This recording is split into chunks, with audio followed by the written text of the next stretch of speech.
Equinecron. Não. Eu falei essa primeira palavra para facilitar o entendimento dos irmãos. Depois vocês vão entender por que eu falei isso. Graça e a paz a todos os irmãos. Que o Senhor possa estar nos auxiliando, a nossa mente, o nosso entendimento, para que a gente possa absorver o que vem da parte dele nesta manhã. Hoje é o dia que é comemorado a Páscoa. Também, né? Isso, mas para nós, hoje em dia, né? É comemorada a Páscoa. O que significa a palavra Páscoa? Passar, saltar ou passar por cima. Da onde vem isso? Lá de Êxodo, capítulo 12, quando o pessoal está saindo do Egito, fala então que o Senhor passaria por cima da casa daqueles que tivessem a porta pintada do sangue do Cordeiro, e não deixaria ali que o anjo destruidor matasse o primogênito. Então, Páscoa vem lá dos judeus, né? Vem lá do êxodo do povo do Egito e significa passar por cima, o Pessar, a Páscoa. Depois de 1000 anos, muito tempo depois, o que aconteceu aí entre os dias da Páscoa? O que aconteceu? A morte e a ressurreição de Cristo. A Páscoa era comemorada, a Páscoa judaica é comemorada no dia 14 de Nissan, ou de Abib, que é o primeiro mês do calendário religioso dos judeus, né? E não é igual a nossa. A nossa Páscoa aqui do Brasil, por exemplo, da tradição, é a Páscoa, acho que é o segundo domingo, né? Do mês de abril. É mais ou menos isso? Mas... Ah, tá. Eu não sei como é que se funciona aqui, mas a Páscoa judaica ela tinha um dia certo. E era dia 14 do mês de Nissan. Pronto, podia cair na segunda, na terça, na quarta. Naquele ano, caiu no sábado. No ano que Jesus morreu, a Páscoa caiu no sábado. Jesus morre na sexta-feira, né, na véspera da Páscoa. E no domingo, depois já da Páscoa, Jesus ressuscita. Morte e ressurreição de Cristo. Nós devemos comemorar a Páscoa nos mesmos moldes judaicos? Não. O judeu comemora a Páscoa para lembrar a sua saída do Egito. Mas na Bíblia, no Novo Testamento, nos apresenta uma outra festa pela qual lembraríamos da ressurreição de Cristo. Que festa é essa? A ceia do Senhor. Então está muito claro, está explicado. Páscoa, para os judeus, nós nos lembramos da ressurreição e morte de Cristo através da ceia. Não é na Páscoa, não é uma vez por ano.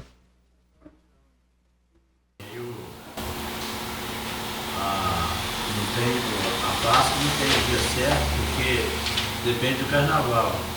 É 40 dias depois do carnaval.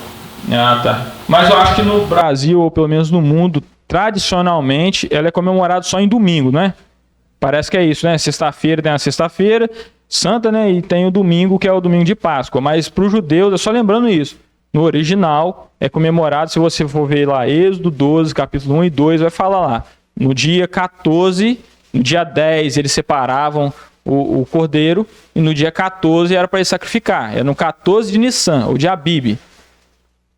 A nossa ceia também, ela simboliza o corpo e o sangue do Senhor Jesus. Na Páscoa dos judeus, o sangue é o que protegia, mas lá dentro eles comiam o cordeiro com asno e com ervas amargosas. Então, quem estava dentro da casa estava protegido por causa do sangue que estava lá na porta. Ali, na hora que o anjo passasse, ele ia passar por cima.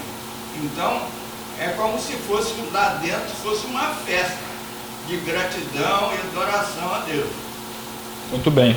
E também lá em 1 Coríntios, capítulo 5, 7, fala que Cristo é o nosso Cordeiro Pascual, né?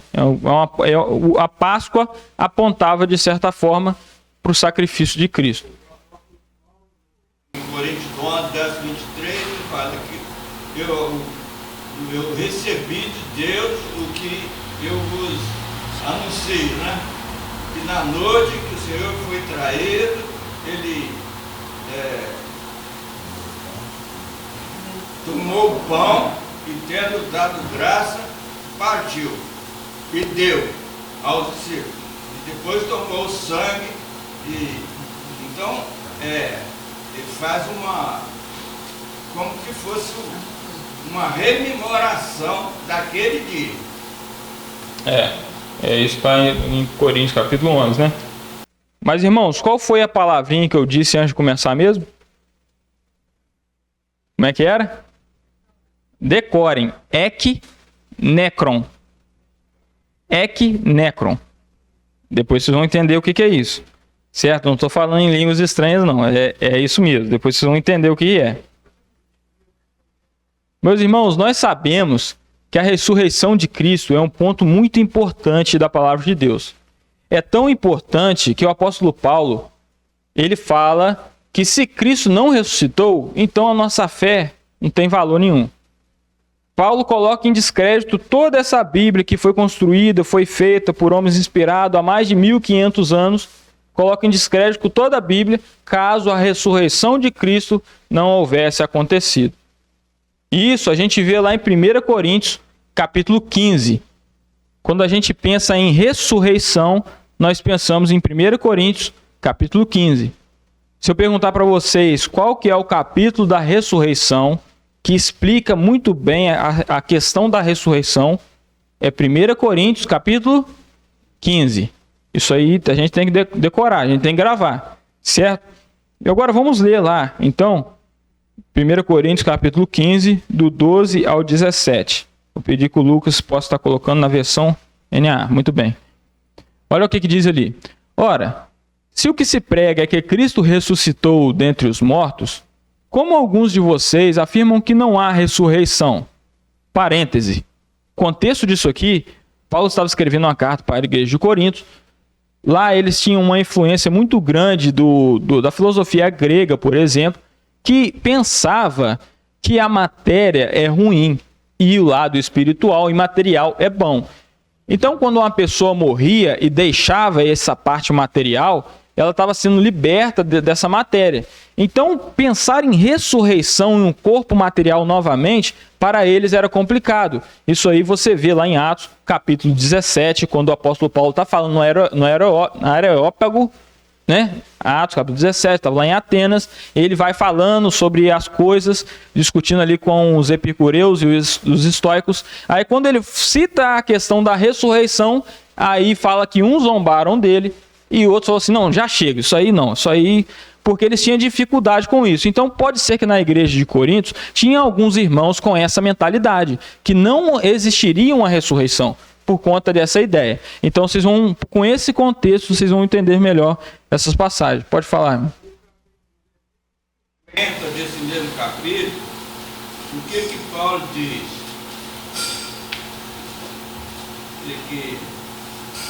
Irmão Levi, segura um pouquinho que a gente vai passar por aí. Pode ser? Rapidamente, só para a gente conseguir dar um entendimento. Então, com isso em mente, com esse contexto em mente, né? Vamos ler ali. Ora, se o que se prega é que Cristo ressuscitou dentre os mortos, como alguns de vocês afirmam que não há ressurreição de mortos? E se não há ressurreição de mortos, então Cristo não ressuscitou.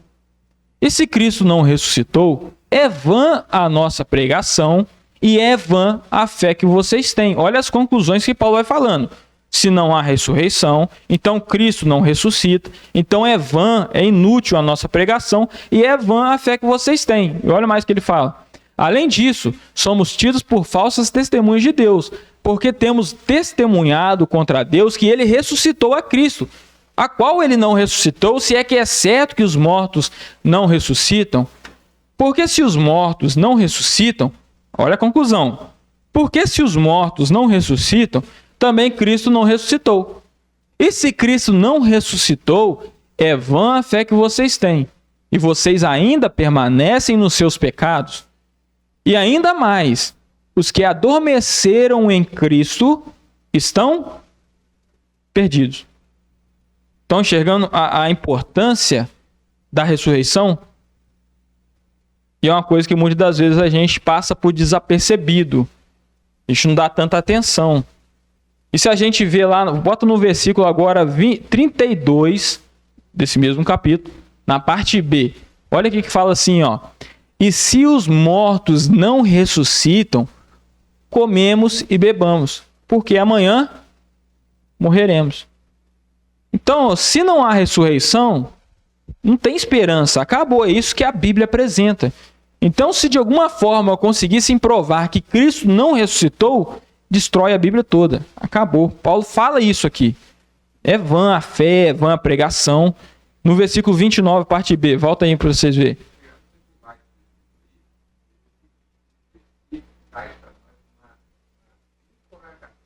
Não, peraí que eu vou falar agora. Só para a gente...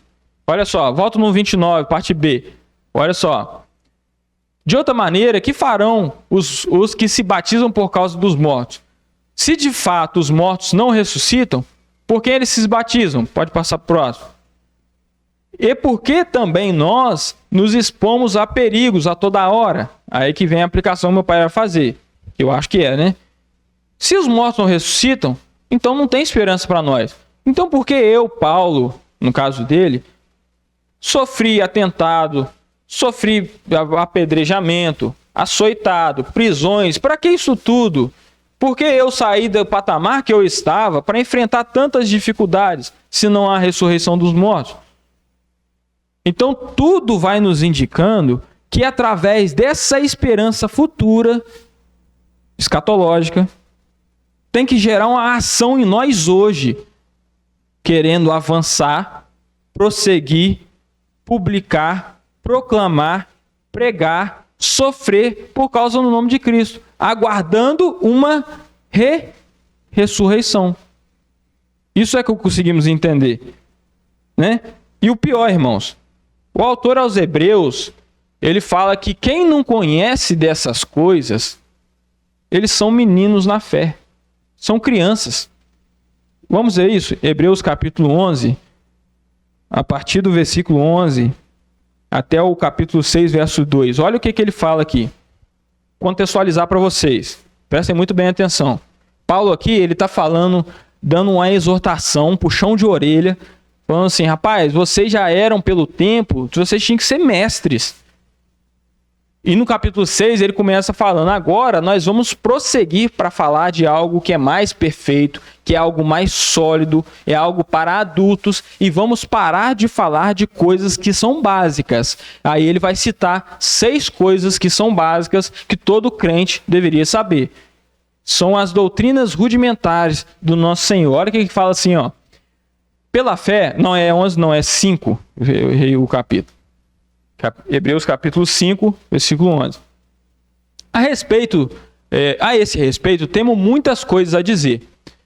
Olha só, irmãos, prestem atenção. Coisas difíceis de explicar.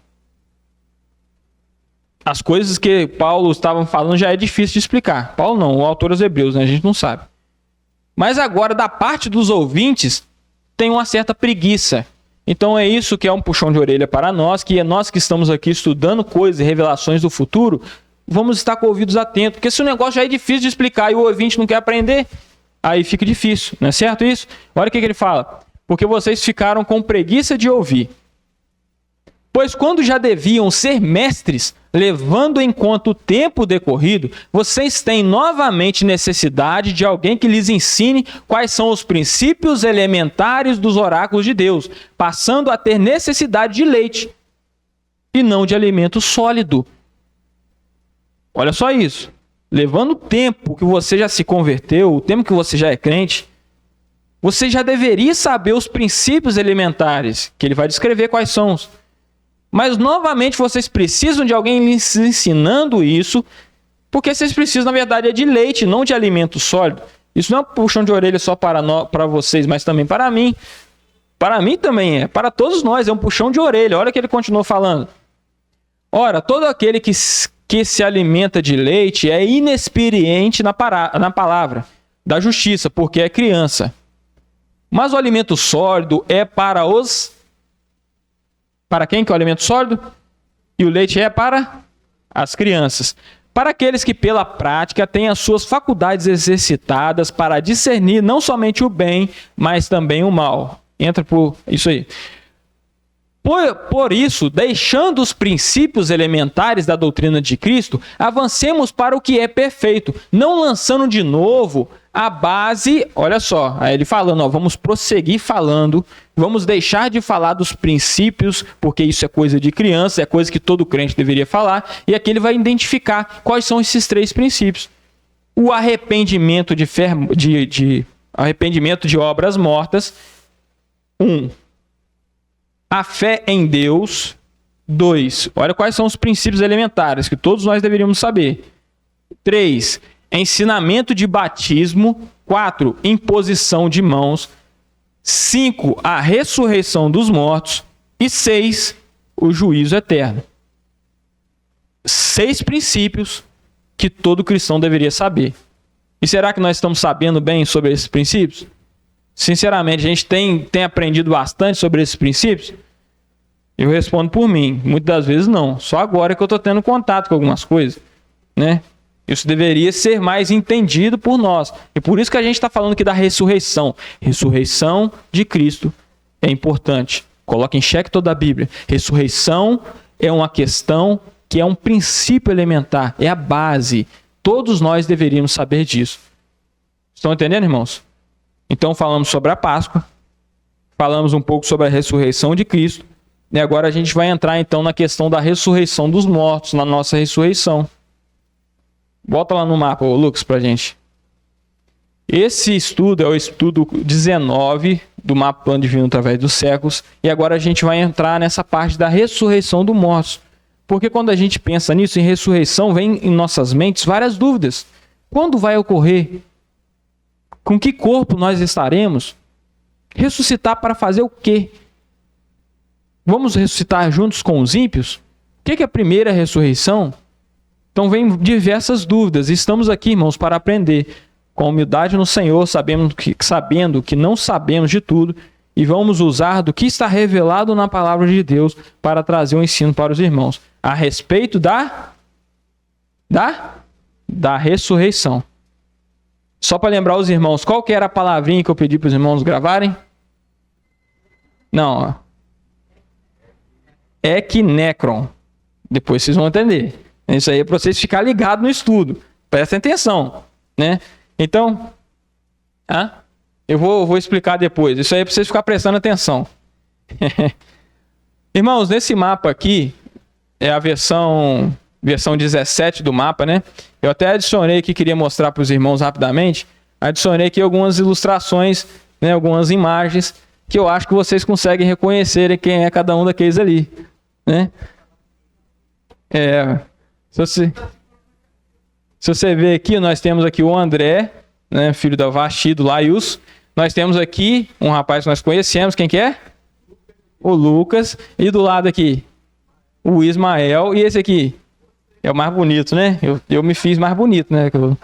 E esse do lado aqui é o irmão Silvio Ximenes. Essa é a nossa equipe que trabalha com o Plano Divino, né? Os meninos aqui me ajudam muito, o André, o irmão Silvio também me ajuda e me ajudou bastante também no início do mapa. Então eu queria só mostrar isso para os irmãos, é uma coisa que eu acrescentei aqui, né? Agora nós já falamos sobre muitas coisas desse mapa, inclusive quem quiser saber sobre o assunto da revista, que estava falando ali sobre o dilúvio, sobre a Arca de Noé, a dispensação da consciência, você tem um estudo aí na internet também falando sobre isso, tá? Você indo lá no YouTube, no canal da igreja, playlist do Plano Divino através dos séculos, vai encontrar lá esse estudo. Nós já falamos sobre diversas coisas desse mapa, falamos sobre o período da grande tribulação, muitas coisas, e agora a gente vai falar aqui sobre a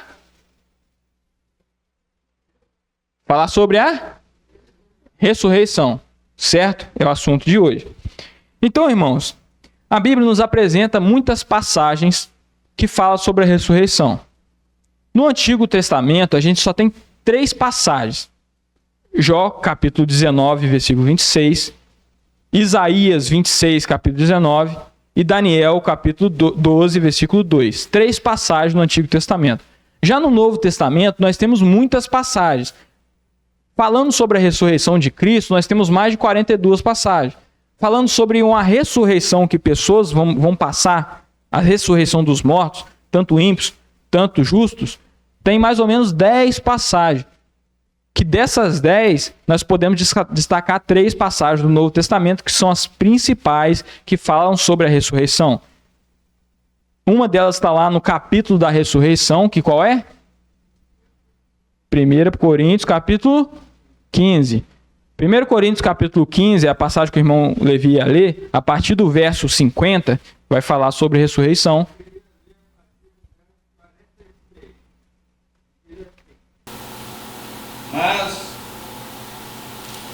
Mas não é primeiro o espiritual, senão o animal. Depois o espiritual. 47. O primeiro homem da terra é terreno. O segundo homem, o Senhor, é do céu. Qual o terreno, tais os terrenos. Qual o espiritual, tais o espiritual. Então, aqui 49. Assim como trouxemos a imagem do terreno, assim traremos a imagem do espiritual. Então, o verso 50 que eu falei diz o seguinte: e agora digo isto, irmãos, que carne e sangue não herdarão o reino de Deus, nem a corrupção, a incorrupção. Agora o verso 51. Eis que vos digo um mistério, nem todos dormiremos, mas todos seremos transformados.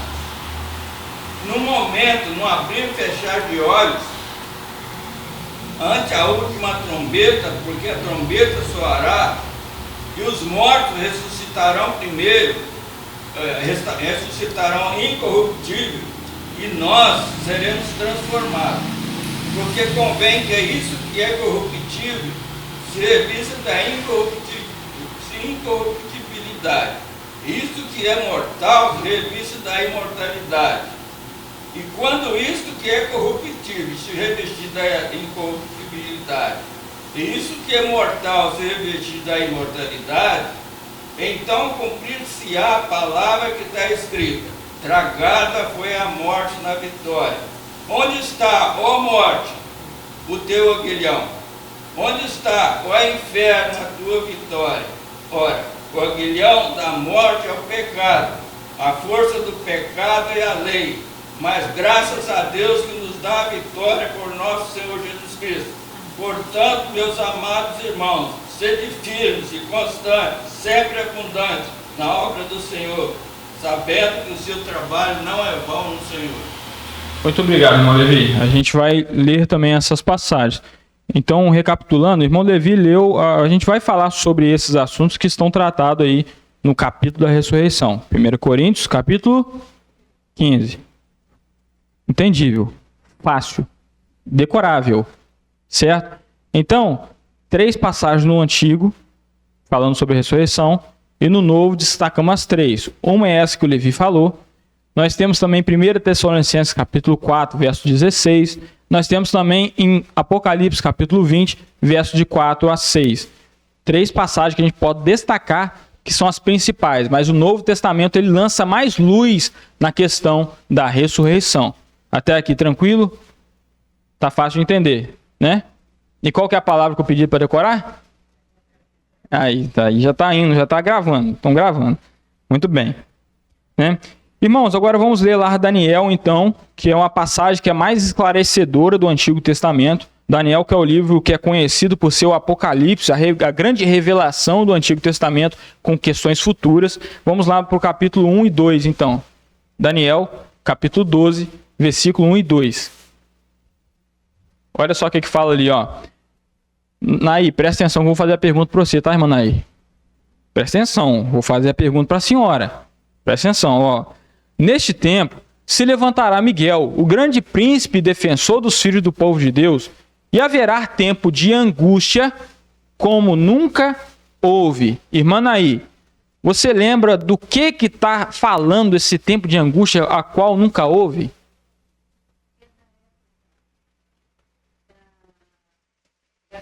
Aí, irmã Naí, muito bem, certo.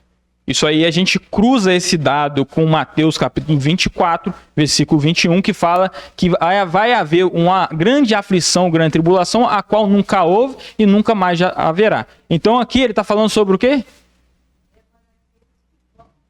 Isso aí. Então esse versículo está tratando sobre a grande tribulação, certo? Né?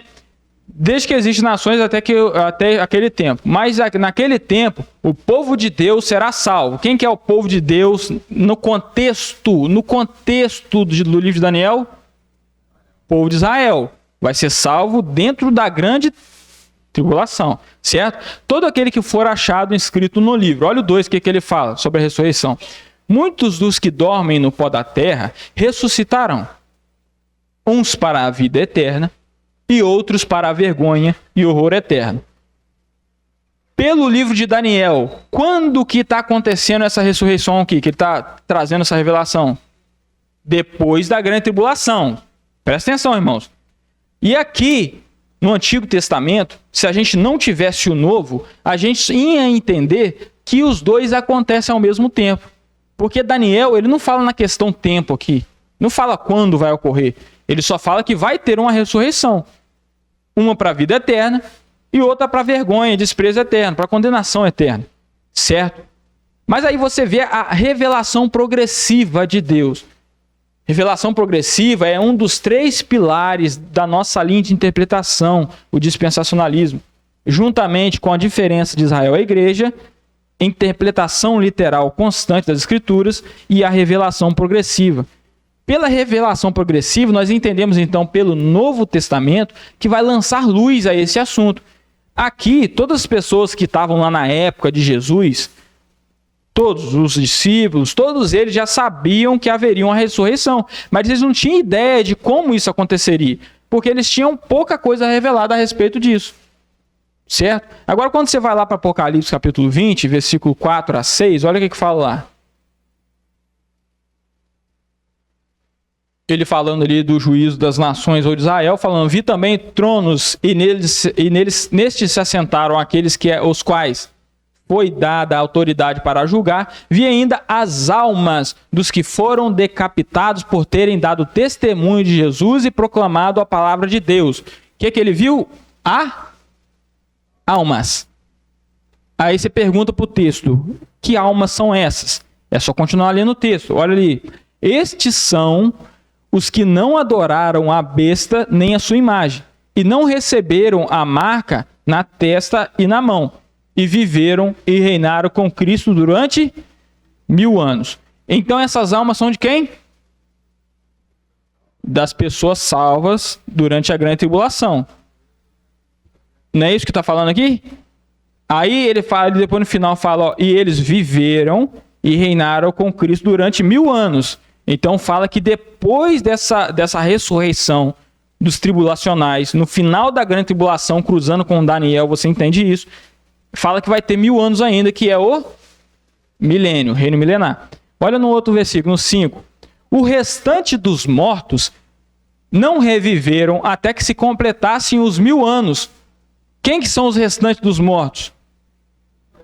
Os não salvos, os perdidos. Eles não reviveram até quando? Até se completar os 1000 anos. Então, volta lá no plano divino rapidamente.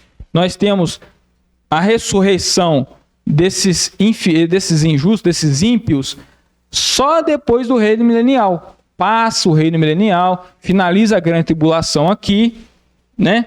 Finaliza a grande tribulação. Cadê o laser? Finaliza a grande tribulação, reino milenial, e só depois a ressurreição dos mortos. Porque para passar por julgamento, tem que ter essa terceira parte do ser humano, que é o corpo. O ser humano é constituído por 3 partes: espírito, alma e corpo. Quando a pessoa morre, ela se separa.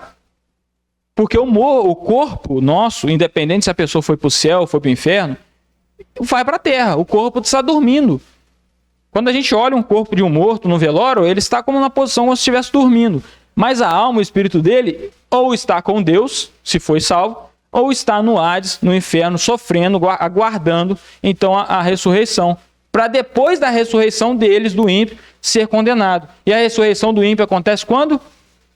depois do milênio. Então, olha só a revelação. No Antigo Testamento a gente não tinha essa revelação de tempo. Agora, no Novo, a gente sabe que vai haver um espaço de tempo da ressurreição dos justos e da ressurreição dos ímpios. Certo? Mas aí vem uma problemática grande. E eu vou apresentar essa problemática para vocês.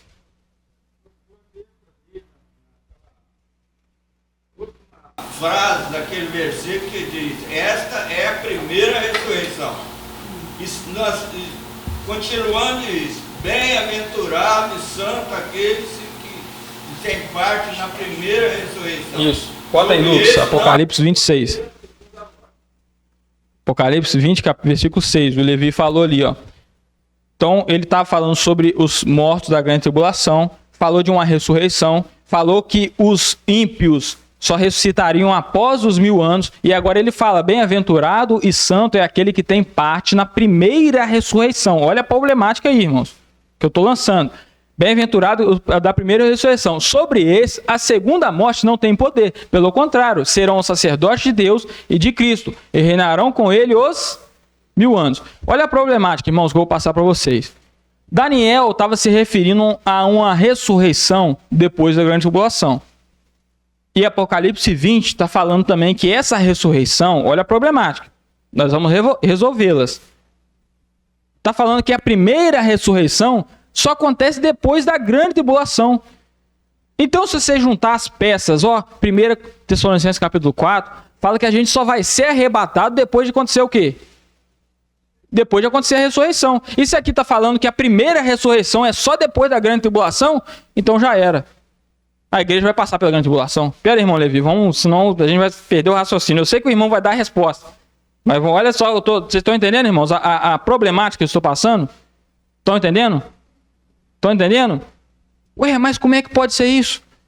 A primeira ressurreição só acontece depois da grande tribulação, então nós não falamos que nós vamos ser ressurretos no arrebatamento, que é antes da grande tribulação, e agora? O que acontece? O que faz? Muitos, irmãos, prestem atenção, muitas pessoas se tornam pós-tribulacionistas, muitas pessoas passam a acreditar que vamos passar pela grande tribulação por causa dessa problemática. E como entender então? Irmãos, a primeira ressurreição, prestem atenção, muita atenção, irmãos, isso é importante. Esquece o que está lá fora, presta atenção. A primeira ressurreição não está descrevendo um evento, e sim uma modalidade. Como assim, Guilherme? Primeira ressurreição é uma modalidade. Lá em 1 Coríntios, capítulo 15, o capítulo da ressurreição, no verso 23, vai dar uma ordem. Olha só a ordem. Fala que todos vão ressuscitar. Cada um, porém, na sua ordem. Cristo, as primícias. Depois os que são de Cristo, na sua vinda. Então, quem que foi o primeiro a participar da primeira ressurreição? Cristo. Então, a primeira ressurreição já foi inaugurada porque ele é as primícias. Estão conseguindo compreender? Então, a primeira ressurreição não se trata de um evento. Ressuscitou, essa é a primeira, aconteceu a primeira, agora o que vem depois é a segunda. Não tem isso. A Bíblia não cita em lugar nenhum segunda ressurreição, não cita. Não cita, se fala segunda morte, não tem. Você pode ler aí, irmão Levi, não tem.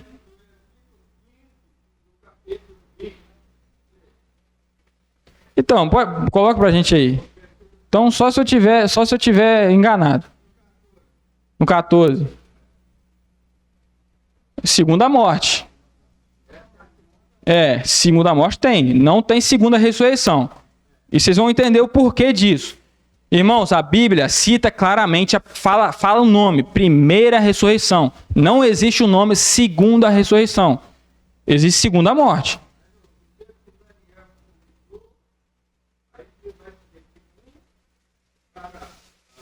Para a vida eterna e outro para o desprezo e vergonha eterna. Eu não estou aqui falando, irmãos, que não vai ter ressurreição para os ímpios, não é isso. Eu quero falar o que a Bíblia diz.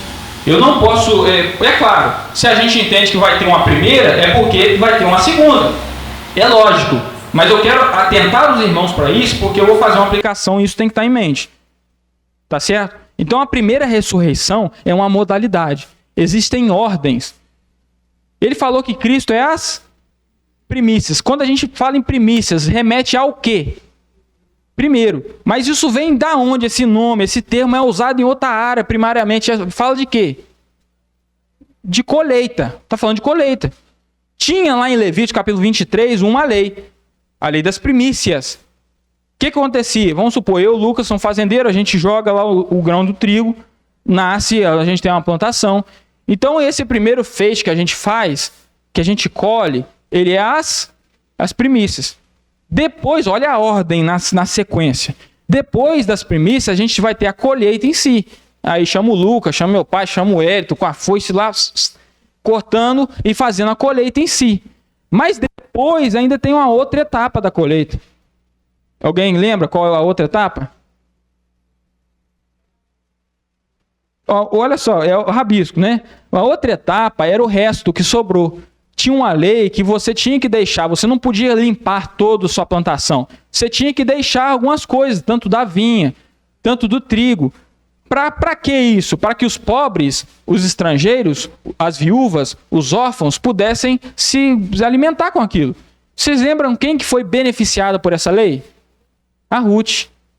Não é isso? Então, olha só, irmãos. Cristo é as primícias, está remetendo a plantações. Plantações nós temos a ordem, então nós vamos entender. Cristo as primícias, a colheita é os que são mortos em Cristo no arrebatamento. E nós temos então o rabisco, o restolho, o final, que são quem? A ressurreição dos que morreram durante a grande tribulação. Todas essas partes são a primeira ressurreição. Cristo fez parte da primeira ressurreição. Nós, no arrebatamento, vamos fazer parte da primeira ressurreição. E também nós temos o restolho, que é os tribulacionais, que também fazem parte da grande tribulação. E é assim que a gente resolve essa problemática. Conseguiram entender, irmãos? Conseguiram entender? Agora vamos adiante, então.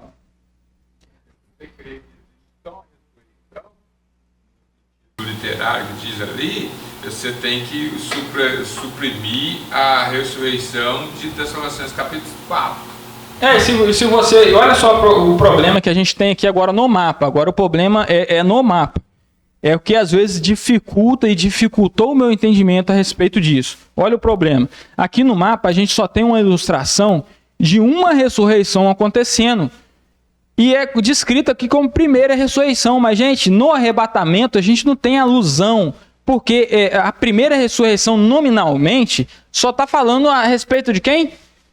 Dos tribulacionais. Então, quando chega aqui no final da grande tribulação, a gente não tem aqui imagem de ninguém ressuscitando. Então eu ficava em dúvida, mas se a primeira ressurreição acontece aqui no arrebatamento, e os santos que morreram aqui durante a grande tribulação, eles vão ressuscitar quando? Porque será que nós vamos estar com o corpo e eles vão ficar com a alma para sempre? Estão entendendo a problemática? Então a problemática agora está no mapa, eu atualizei, deixei semelhante ao original, mas aqui ele vai lá e coloca também aqui o nome Segunda Ressurreição, que tem também no mapa original. Então isso aí complica a nossa mente. A gente acha que isso são eventos únicos, então acha que a gente só tem uma primeira ressurreição, aquele evento único, né? E se essa primeira ressurreição acontece antes da grande tribulação, nós temos o problema que o pessoal da grande tribulação não vai ressuscitar. E se depois dessa primeira a gente tem a segunda, e a segunda já é a ressurreição para a condenação, então a gente fica perdido. Então vocês estão entendendo que o mapa às vezes dificultou no entendimento da ressurreição? Então, como é que eu resolvi essa questão do mapa? Eu fui lá e coloquei a primeira ressurreição separada dos eventos. Cristo as primícias, a colheita é quem?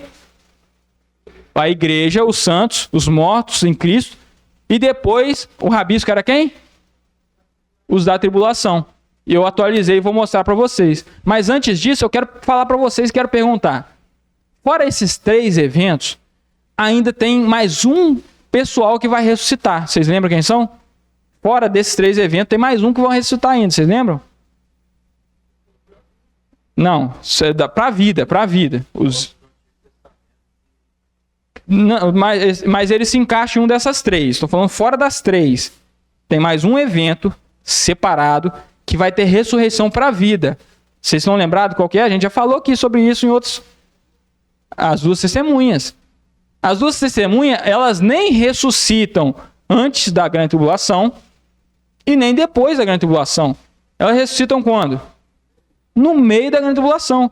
Então eu classifiquei a primeira ressurreição, que é uma modalidade, que não é um evento único, como 4 ressurreições. Cristo, as primícias, os que se esconderem em sua vinda, os que mortos em Cristo, a igreja, nós. Aí tem as 2 testemunhas, e depois nós temos os mortos tribulacionais. Então a primeira ressurreição, dividir em 4 etapas. Os irmãos estão compreendendo o raciocínio? Estão compreendendo? Aí como é que eu fiz no mapa agora? Deixa eu passar aqui para o outro mapa, para vocês verem. Esse aqui vai sair na versão 18 do mapa. Vê se tira o zoom aí, Lucas. Parece que deu. Ah, foi. Aqui, irmãos, olha como é que eu fiz agora. Ó. Eu coloquei a imagem aqui de Cristo, as primícias, tá vendo? Coloquei a referência, tá vendo? Aqui, lá na morte de Cristo, ó. Lá na morte de Cristo, eu coloquei a referência e coloquei uma imagem. Aí alguém pode falar assim, ué, mas Cristo não foi sepultado em um lugar no chão, ele foi sepultado em uma rocha, foi sepultado num túmulo novo de José de Arimateia. Mas, irmãos, aqui, pela limitação que eu tenho, eu não conseguiria colocar nesse espaço ali um túmulo completo, como foi o de Jesus. Mas não se preocupem com isso, porque aqui a gente já tem, eu coloquei aqui a rocha, para dar alusão a esse evento, certo? Então, eu também acho que todos que vão estudar esse mapa não vão chegar e falar assim, olha só, Jesus ele estava num túmulo igual ao nosso. Eu acho que ninguém vai chegar a essa compreensão, porque já se entende, isso é fácil de entender, que Jesus não foi sepultado igual nós, foi sepultado numa rocha, como era de costume, certo? Então, Cristo é as primícias. Aí depois, mais para frente aqui, nessa faixinha branca, se você reparar, ela representa a sepultura. Em hebraico quer dizer Keber. Não é Sheol, não é Hades, é a sepultura, né? O primeiro a inaugurar essa sepultura, segundo a Bíblia, foi Abel, né? Então aqui em Abel a gente tem aqui a primeira morte, e no mapa aqui, ó, ele cria essa tarja branca, né, que vai ficar aqui os corpos, ó, o corpo fica na sepultura, enquanto a alma, que é a parte material, vai para o Sheol ou Hades, né? Sheol no Antigo Testamento e Hades no Novo Testamento, né? Então aqui mais na frente a gente vai ter a ressurreição, que Cristo é as primícias. Depois disso, se a gente continuar vendo, aí que nós vamos ter a ressurreição, que é a colheita em si, que é a ressurreição dos mortos em Cristo. Está lá em 1 Tessalonicenses capítulo 4, ali no arrebatamento, né? Os que dormem, Cristo trará a trazer os que dormem em sua vinda, e nós não precederemos eles, vão ressuscitar primeiro. Então aqui é a colheita. Então, depois de 3 anos e meio desse evento, a gente vai ter a ressurreição de quem? De quem? Das 2 testemunhas. Está em Apocalipse, capítulo 11, versículo 11 e 12. 2 testemunhas. E depois dessas 2 testemunhas, a gente vai ter a ressurreição de quem? Dos mortos da grande tribulação. Eu coloquei também uma imagem para fazer alusão da ressurreição dos mortos ali ao final da grande tribulação. Irmãos, tem lógica o que eu estou falando aqui? Tem lógica? Está iluminando a mente dos irmãos com respeito à ressurreição? O senhor Ramon, não sei se é Tiago que chama, esse que veio aqui agora no... Davi. Davi, né? Esse que veio, Davi, que veio agora aqui no barco. Isso. Então, aqui eu tentei explicar da forma assim, mais simples. Primeira ressurreição tem quantas etapas? 4. Cristo, a igreja, as 2 testemunhas e os tribulacionais. 4. Simples. Aí vai restar só os mortos ímpios, que vão ressuscitar em um único evento no final do milênio. Tá certo? Tá simples, irmãos. Eu tentei passar da forma mais simples para vocês. Aí agora vocês vão pensar comigo aqui. Olha só a revelação progressiva de Deus. Como eu falei, o pessoal que era contemporâneo de Jesus, que só tinha conhecimento das escrituras do Antigo Testamento, eles tinham a noção então que os mortos ressuscitariam tudo de uma vezada só, por causa de Daniel 12, que não trazia essa revelação com questão ao tempo. Então você vê isso lá quando Jesus, lá em João capítulo 11, ele chega lá naquela situação de Lázaro, aí ele está chegando e sai Marta ao encontro dele. Aí Jesus fala para ela o quê? Ó, seu irmão vai ressurgir, seu irmão vai ressuscitar. Aí o que Marta responde? Eu sei que ele vai ressuscitar na ressurreição do último dia. Então, pessoa comum como Marta já tinha essa noção, já sabia que aconteceria uma ressurreição, só que ele não tinha essa noção no questão tempo. Aí olha só o que vai acontecer, olha só o que acontece. Quando Jesus está descendo do Monte da Transfiguração com seus discípulos, eles falam assim, vocês não contam para ninguém isso não, mas olha só o que está lá em Marcos capítulo 9, coloca para a gente ler, para a gente não falar a coisa errada, né? Marcos capítulo 9, versículo de 9 a 10. Olha só. Ao descerem do monte, Jesus lhes ordenou que não divulgassem as coisas que tinham visto. É a questão do Monte da Transfiguração. Quem estava lá? Moisés e Elias, certo?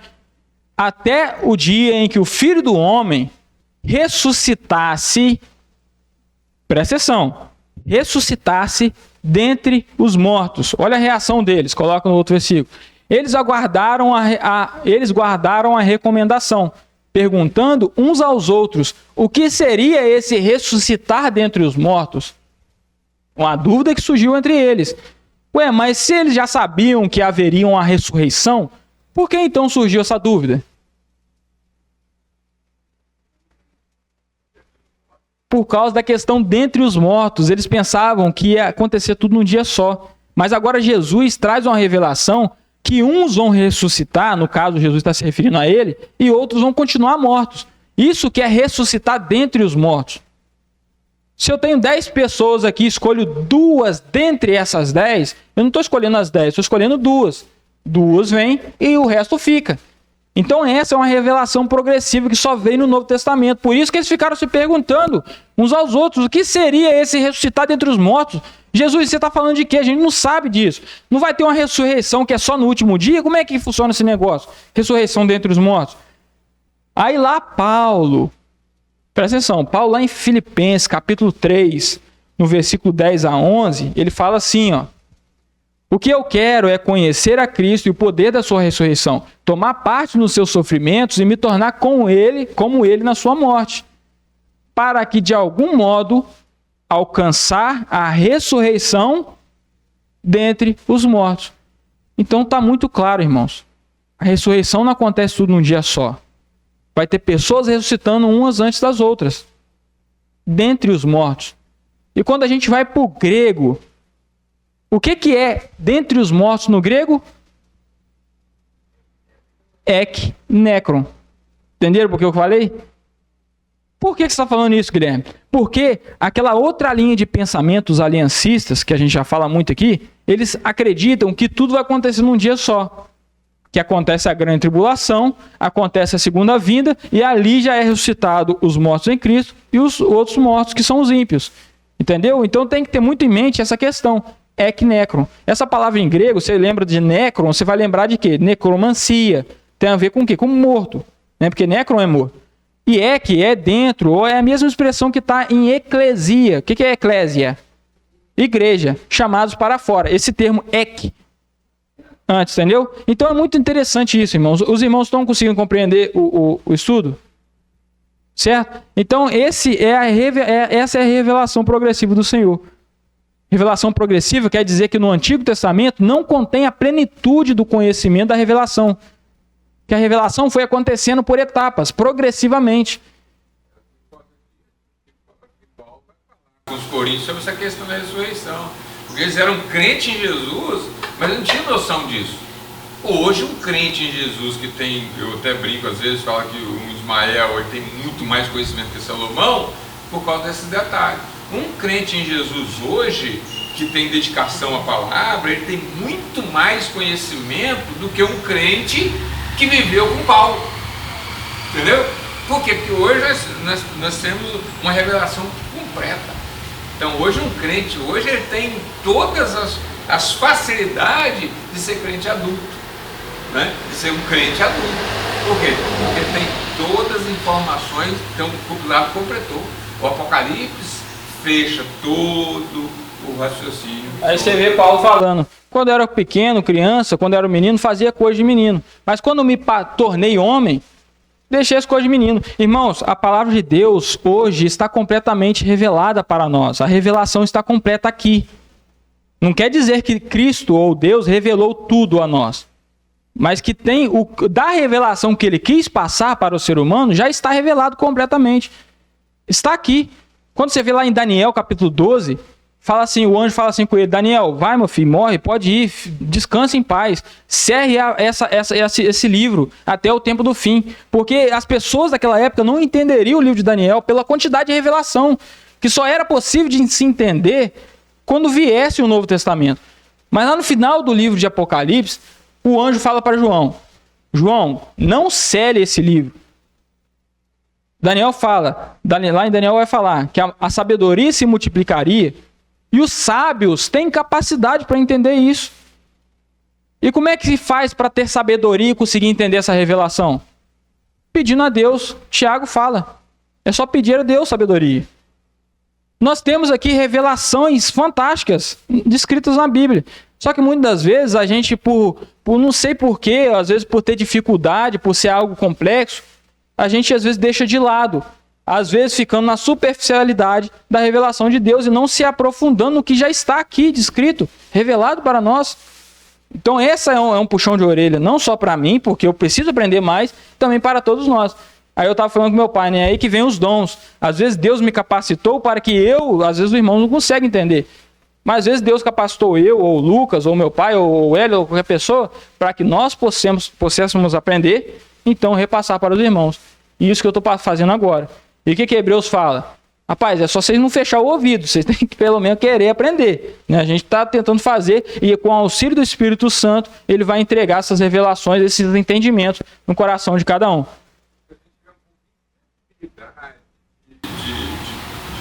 Um pouquinho de sensibilidade, olhar para a igreja local como um todo, ela está sendo usada por vários aqui para poder que traga o entendimento por completo disso. Né? Você vai ver ensinadores que ensinam aqui, que trazem porções da palavra de Deus. Se a gente tiver sensibilidade, convicção e vontade, você vai conseguir encaixar pelos ensinos ensinados aqui.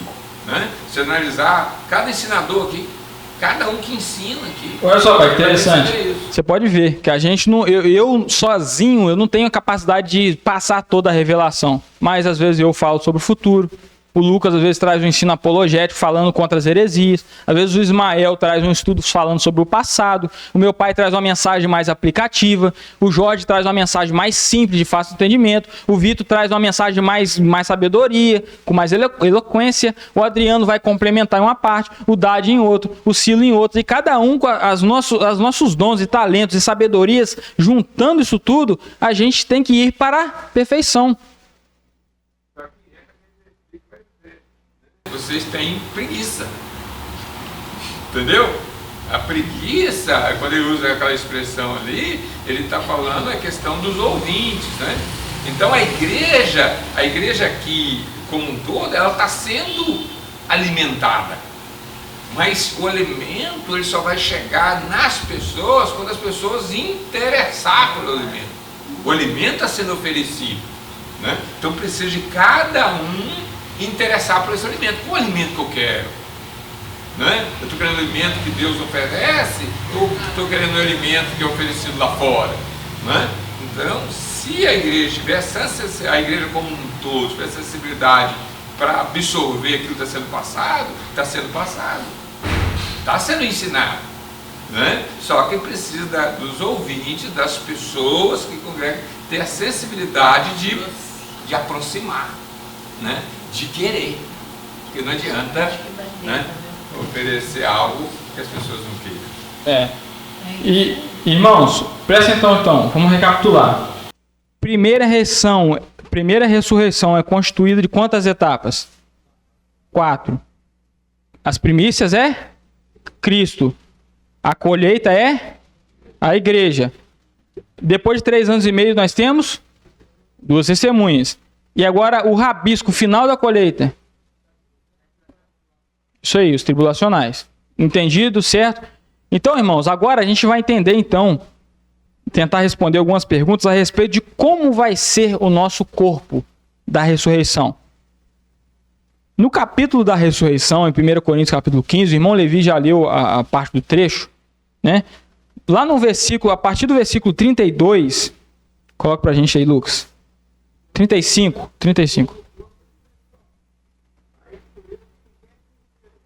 Olha só o que fala ali, ó. Mas alguém dirá, como é que os mortos ressuscitam? E com que corpo virão? Insensato. Irmão, essa rispidez da parte de Paulo é com aquele contexto que eu falei. Alguns cristãos dentro da igreja de Corinto que estavam se deixando levar por filosofias gregas e falando assim, não, esse negócio de ressurreição aí não existe não, rapaz. Porque o negócio bom mesmo é só o espiritual. Parte tangível é ruim. Entendeu? Por isso que ele está, às vezes é por isso que ele está sendo ríspido aqui, né? Chama de insensato. O que você semeia não nasce se primeiro não morrer. E quando semeia, você não semeia o corpo que há de ser, mas sim o simples grão, como de trigo ou de qualquer outra semente. Primeira coisa que nós entendemos. Quando a gente morre aqui, que ele coloca ali como sendo a semente, a semente ela é o quê? É uma parte mais frágil, pequena, não é bonita, é irrelevante, não tem tanta utilidade.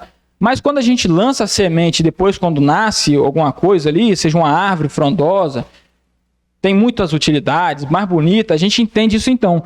Que a primeira coisa que a gente pode entender é que o nosso corpo glorioso vai ser melhor do que esse. Certo? Eu até brinquei com a irmã Naí, né? Quando a irmã Naí ressuscitar, ou ter o seu corpo transformado, vai ter novamente aquela aparência jovial, provavelmente, né? A gente deduz isso. Talvez uma aparência de 30 anos, que foi a idade que Cristo morreu, foi a idade também que provavelmente Adão foi criado. E aí a irmã Naí não vai ter mais esses problemas de dor nas costas, né? Vai ser algo melhor do que esse que foi semeado. Esse corpo da irmã Naí é um exemplo, tá, gente? Encaixa em cada um de nós. Esse corpo da irmã Naí foi semeado, frágil, corruptível, e vai nascer algo muito melhor. É isso que ele está tentando trazer para nós. Estão entendendo? Então a primeira coisa que a gente já sabe, nosso corpo vai ser superior a este aqui. Mas vai prevalecer algumas características desse corpo. Porque pensam comigo, na nossa morte a gente teve a separação. Parte material para o chão, sepultura, parte material para cima. Se Deus fosse ressuscitar nós e nos dar outro corpo completamente diferente, aí não é ressurreição, é reencarnação. Estão entendendo?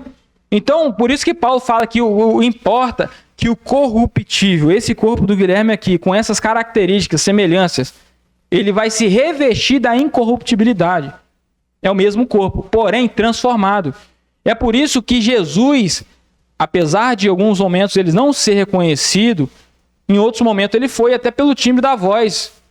Maria Madalena, quando falou Maria, ele falou Rabone, ela respondeu. Então, de certa forma, nós vamos permanecer com características físicas. Jesus, ele permaneceu com as mãos e os pés furados, após com o corpo glorioso. Isso aí, né? Isso aí, muito bem. Então, lendo o restante dessas passagens, que o Levi já leu, eu não vou ler de novo para a gente não se estender, mas ele vai falar também que uma é o brilho de uma estrela, um é o brilho do sol, outro é o brilho da lua, e há diferença de brilho até de estrela a estrela. Então dá a entendermos também que a partir daquele conhecimento dos galardões, vai ter corpos glorificados melhores, dependendo do que você fez aqui. Estão conseguindo compreender? Que ele fala a diferença de brilhos. Fala que tem brilho diferente até de estrela em estrela. Todos nós que somos salvos vamos ser ressuscitados, ganharemos um corpo glorioso. Mas às vezes o Hélito, por ter feito mais do que eu, com intenções melhores, o Hélito vai ganhar um corpo talvez, a gente não sabe como, mas mais glorioso. Não sabemos como. Guilherme, como é isso? Não sei. Será que o Hélito vai ser mais bonito que eu? Não sei, né? Entendeu? Então é isso aí. E o que vai determinar se o seu corpo vai ser mais ou menos brilho? Vai ter mais ou menos brilho? Os galardões que acontecem no tribunal de Cristo, ao qual já falamos também. Certo? Então isso aí a gente pode ter em mente. Falando da semente, nós sabemos que o nosso corpo vai ser melhor do que esse atual. Não vai ter queda de cabelo, ruga. Eu acredito que não vai ter isso. Né? Não vai preocupar com calvície nem com implante de cabelo. Né? Eu não vou ficar preocupado com isso. Né? Na ressurreição, nós sabemos também que nós vamos ter diferença de brilho. Olha a importância aí do que nós fazemos hoje. Será que eu estou fazendo as coisas com boas intenções, a qual aquele juiz revelará as intenções de coração de cada um naquele dia, para nos recompensar, se fazemos o bem ou o mal, de acordo com isso, né? Estão entendendo? Então, olha só, quando a gente continua lendo essa passagem, capítulo 15, quando chega lá no versículo 42, olha só que é isso mesmo, pode colocar lá, versículo 42. Ele fala assim: pois assim também é a ressurreição dos mortos. Semeia-se na corrupção, ressuscita na incorrupção. Abra um parênteses aqui no pensamento. Quando ele fala de corrupção, ele não está falando de corpo sujo, nada disso. É corpo que ele apodrece com o tempo. Com o passar do tempo, a gente vai piorando com esse corpo aqui. Nós podemos ver isso. Quando a gente vê, por exemplo, a Elisa aqui andando, você vê que ela está na flor da saúde. E com o tempo passando, daqui a 90 anos, se a Elisa estiver viva, ela vai deteriorar. Aquela pelezinha lisinha dela não vai ser mais a mesma. Certo? Então esse corpo que nós estamos habitando hoje, ele é corruptível. Aí você vai ver que os ímpios, eles ressuscitarão com corpos que dá para ser corrompido. Por isso que você vai entender então, então por isso que a Bíblia fala que o bicho nunca morre. É corrupção eterna. Imagina isso. Alguém sendo corroído eternamente. Estão entendendo? Então ele vai continuando falando assim, ó: semeia-se o corpo na corrupção, ressuscita na incorrupção. Semeia-se em desonra, ressuscita em glória. Semeia-se em fraqueza, ressuscita em poder. Semeia-se o corpo natural, ressuscita corpo espiritual. E se há corpo natural, há também corpo espiritual. Aí você pode passar lá para o verso 39. Ele fala assim, ó: nem toda carne é a mesma, porém uma é a carne dos seres humanos, outra é a carne dos animais, outra é a carne das aves, outra a carne dos peixes. Também há corpos celestiais. Pode ser o 49. Pode passar para o 49. Olha só o que ele fala ali, ó: e assim como trouxemos a imagem do homem terreno, quem que é o homem terreno que ele está falando? Adão. Nós trazemos a imagem dele, porque nós temos um corpo semelhante ao dele após o pecado. Corpo que se corrompe. Né? Traremos também a imagem do homem.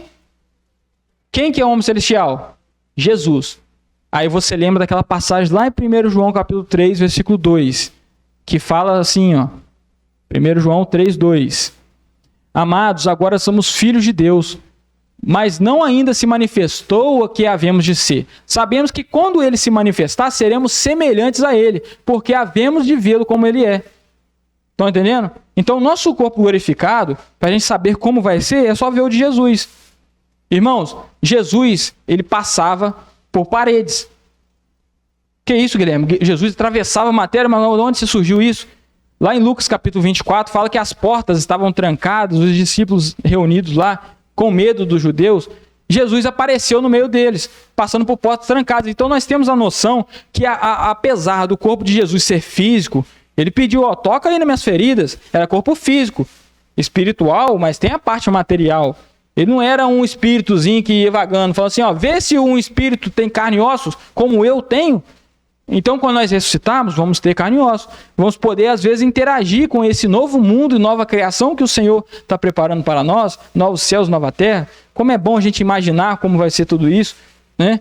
Então, outra coisa que Jesus fazia era também, ele se teletransportava. Eu, quando era criança, queria ter esse poder, né? E talvez eu vou poder ter um dia. Aonde você tirou isso, Guilherme? Lá quando ele fala com os discípulos no caminho de Emaús, fala que quando os discípulos abriram os olhos, reconheceram que era Jesus, e Jesus desapareceu no meio deles. Então Jesus, por mais que ele tinha esse lado físico, reconhecível, ele também tinha um lado que era espiritual, no sentido de ele conseguia se teletransportar, a gente não entende, e se alimentava, conseguia comer, ele comeu mel, comeu peixe, né? Será que a gente vai comer na eternidade? Aí é um outro assunto. Mas tem muita coisa aí que abre a nossa mente para isso. E para a gente ir para o final, agora, irmãos, eu quero que os irmãos prestem bastante atenção, que é uma dúvida que muitos têm. Irmãos, vou perguntar e vocês vão levantar a mão para mim. Interajam. Quantos aqui acreditam que vamos nos reconhecer no céu? Levantam a mão. Quantos acreditam que a gente não vai se reconhecer no céu? Levanta a mão. Ué, tá com medo? Tá com medo? Meu pai, né? Irmãos, ó, com muito respeito, eu discordo de quem acha que a gente não vai se reconhecer e que vai acontecer uma amnésia desse jeito. Porque se você perguntar, igual eu não vou perguntar para não estender, se você perguntar para a pessoa que acredita que vamos nos esquecer, ele fala mais ou menos assim, ele traz uma lógica, ele fala assim, porque se a gente se lembrar daquele parente meu que foi para o inferno, ou meu pai, ou minha mãe, como é que eu vou ficar na eternidade se eu lembrar dele, sabendo que ele está sofrendo? Então traz essa lógica, que é uma pseudológica, parece que tem base, mas quando a gente vai para a palavra de Deus, nós vemos ao contrário. O que nós sabemos que não vai ter, nós sabemos que na eternidade não tem tristeza. Nós sabemos que não tem dor, que não tem morte. Isso é certeza absoluta, martelado, cravado. Né? Mas agora a questão, essa lógica aplicada, olha como é que a gente resolve ela. Irmãos, pensam comigo. Você vai passar pelo tribunal de Cristo. Você vai estar com o seu corpo glorificado. Lá você vai ser recompensado a partir do bem ou mal que fez. Como é que você vai chegar lá e ser recompensado por isso, se você não se lembrar do que você fez? Ah, aqui, ô Guilherme, você vai receber aqui 20 ouro aí. Ah, mas Jesus, mas por que só isso? Ah, porque você fez pecado no passado, quando você morou na terra. Ah, mas não estou lembrado disso. Começou assim, olha como é que começa. A gente vê algumas passagens. Quando a gente vai lá para Mateus capítulo 8, 11, não preciso colocar, fala que Cristo... fala que vamos se assentar com Abraão, Isaque e Jacó no reino dos céus. Muitos virão de longe e se assentarão à mesa com Abraão. Pessoas que a gente só pode ter conhecido aqui na terra. Como é que a gente vai sentar com Abraão lá se a gente se esqueceu das coisas daqui? Como é que a gente vai reconhecer e lembrar? Então isso indica que aqui na terra a gente reconheceu, através da Bíblia, Abraão, Isaque e Jacó. E lá no céu nós vamos encontrar com eles. Então, dá a entender que nós vamos se recordar assim. Olha outra coisa interessante. Olha outra coisa interessante. Quando o rico e Lázaro morrem, nós vemos que o rico, morto, no Hades, ele se lembrava da família dele. Ele se lembrava de Lázaro, ele cita o nome de Lázaro. Ele sabe até que os irmãos dele viviam uma vida que não agradavam a Deus e talvez iriam para o inferno. E pede até que Lázaro ressuscitem para falar com ele. Então, o rico está consciente. Naquela passagem, a gente não tem passagem do Lázaro comunicando. Mas fala que ele foi para o seio de Abraão para ser consolado. Meus irmãos, alguém que perdeu a consciência, que não sabe o que aconteceu antes, ele pode ser consolado? Quem que vai ser consolado? É alguém que tem lembranças, que sofreu na terra. Estão entendendo? Vai enxugar todas as lágrimas dos nossos olhos. Então isso faz alusão que as pessoas dão a entender que nós vamos lembrar assim do que aconteceu, que eu acredito particularmente, respeito muito os irmãos que acham que nós vamos sofrer uma amnésia espacial, mas eu acredito que nós vamos lembrar de tudo. Nós vamos lembrar tanto de quem nós somos, dos nossos parentes que foram para o inferno, mas a nossa mente, o nosso corpo vai ser transformado. O nosso senso de justiça não vai ser mais o mesmo. Hoje o nosso senso de justiça é corrompido. A gente às vezes sente pena de alguma coisa que é a própria justiça de Deus. Mas lá a nossa mente vai ser melhor. Lá, diz Paulo, lá em 1 Coríntios, capítulo 13 e 12, ele fala que a nossa mente, a nossa sabedoria, nosso conhecimento vai aumentar, não vai reduzir. Vai chegar lá no céu, eu não vou saber quem é a Tisa. Vai chegar na eternidade, não vou saber quem foi Adriano. É claro, não vai ter marido, não vai ter relação de marido e mulher. Lá no céu, eu e meu pai vamos ser irmãos em Cristo. Eu e minha mãe vamos ser irmãos em Cristo. Mas eu acredito que vão se lembrar. Porque o laço familiar espiritual, ele é maior do que o laço carnal. Quando os discípulos falam assim, ei Jesus, ó, sua irmã e seus irmãos estão aí. Aí ele responde o quê? Quem que são meus irmãos e minhas irmãs? Não é isso? Então quer dizer que a nossa relação de irmão é muito maior, por exemplo, eu do meu pai, ou da minha mãe, ou do meu irmão, ou do meu filho, é muito maior do que uma relação familiar que a gente teve aqui. Entendeu? Então a gente não vai ficar lá no céu, jururu, lá, meu filho morreu, foi para o inferno. Irmãos, isso é triste, mas a tristeza, ela está aqui na terra. Quando a gente estiver glorificado, não vamos ter essa tristeza mais. Estão entendendo? Mais um argumento, então, para a gente poder finalizar. Se a gente sofrer uma amnésia no céu e não souber o que acontecer aqui, o que a gente fez aqui, o pecado que a gente praticou, a nossa glória pode ser diminuída. Por quê? Por que eu vou dar glória a Deus a eternidade toda? Se eu não sei o que ele fez por mim na terra, não sei de onde ele me resgatou? Estão entendendo? Então, quando a gente sabe que o que a gente fez e praticou, e mesmo assim o Senhor nos resgatou, a nossa glória pode ser maior. Podemos dar glória mais para o Senhor Jesus por conta disso. Quando Jesus fala lá de 2 que foram perdoados, um devia 500 e o outro devia 50, qual que mais amava? Qual que mais ia amar o cara que perdoou? O que devia 500. Estão entendendo as lógicas? Meus irmãos, tem muitos outros argumentos e passagem bíblica que eu podia usar. Não vou usar por conta do tempo. Se algum irmão ainda tem dúvida a respeito desse assunto, pode me procurar depois. Respeito a posição dos que acham que vão ter uma certa perca de amnésia, talvez inspirada em Isaías 65:17, que fala que não haverá lembrança das coisas que passaram, mas ali pelo contexto a gente vai entender que é lembrança no sentido como se fosse uma mãe. A mãe, quando ela está grávida, ela sente muitas dores, passa por dificuldade. Mas quando o bebê nasce, ela fica tão alegre que ela esqueceu das coisas passadas. Isso significa que a mãe se esqueceu? Nossa, eu nem sabia que eu estava... Não é que ela se esqueceu literalmente, mas é nesse sentido. Quando o Senhor fala que vai esquecer dos nossos pecados, será que nós vamos chegar no céu e ele fala assim, Guilherme, você nunca pecou, porque eu esqueci dos seus pecados? Não é assim. Fala que ele se esqueceu porque ele não trará à tona de volta. Mas é claro que Deus, ele lembra dos nossos pecados. No sentido literal. Estão entendendo, irmãos, os argumentos? Eu vou falar assim, Jesus, por que essas suas mãos aí? O que é isso? O que aconteceu? Eu uso sempre um argumento sobre quando fala de rua de ouro e cristal, né? A lógica daqui vai ser diferente da lógica de lá, porque a presença de Deus vai ser tão fantástica que aquilo que a gente mais valoriza aqui vai ser usado para a gente pisar. Aquilo que a gente valoriza tanto aqui, lá vai ser terreno, chão para a gente pisar. Realmente. Né? Então esse sentimento, eu conheço as duas posicionamentos, né? A questão de esquecer e não esquecer, mas eu entendo, quando eu parto do lado de não esquecer, eu vejo com essa visão de que a presença de Deus, a nossa estadia ali, nosso sentimento será outro. Sem dúvida. É outro sentimento. Sem dúvida. É outra expectativa, é outra adoração, é outro... Irmãos, tem que ficar claro aqui. Eu não estou dizendo que a gente vai ficar no céu se recobrando no cantinho, lembrando das coisas. Estou falando que a gente vai viver uma vida maravilhosa. Não sabemos qual é a glória que há de ser revelada para nós, mas nós vamos ter a possibilidade de lembrar sim das pessoas. Nós vamos conhecer assim como somos conhecidos. Agora vemos pelo um espelho. Mas quando a gente entrar na glória, vamos conhecer assim como somos conhecidos. Está lá em 1 Coríntios capítulo 13. Estão entendendo, irmãos? É isso que eu queria trazer. Irmãos, eu não sei se eu consegui responder as perguntas. Pode falar, Dudu. Conhecermos, né?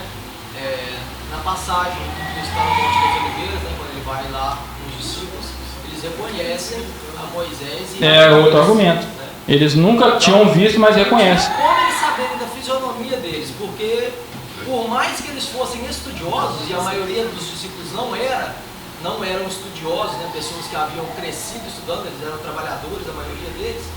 Então, mesmo se eles fossem estudiosos, não tinha como eles saberem a fisionomia exata de Moisés e Elias. Então por isso também, Dudu? Por isso.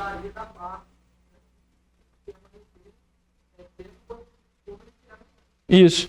Então eu até entendo que a gente não vai conhecer só a Tiso, Adriano, Lúcia, os nossos parentes. A gente vai reconhecer todos os salvos, como a gente é conhecido. E é isso que fala em Coríntios. Então eu acho que a nossa mente não vai retroceder e esquecer das coisas. Eu acho ao contrário, eu acho que ela vai ganhar conhecimento. Estão entendendo? Vamos conhecer como somos conhecidos. Simples. É claro, né? Isso aí não está claro na Bíblia. A gente fez esse entendimento a partir de revelações que estão aqui, mas não é claro, não é coisa clara. Respeito a posição de quem pensa ao contrário, mas passei aqui o que eu penso ser bíblico.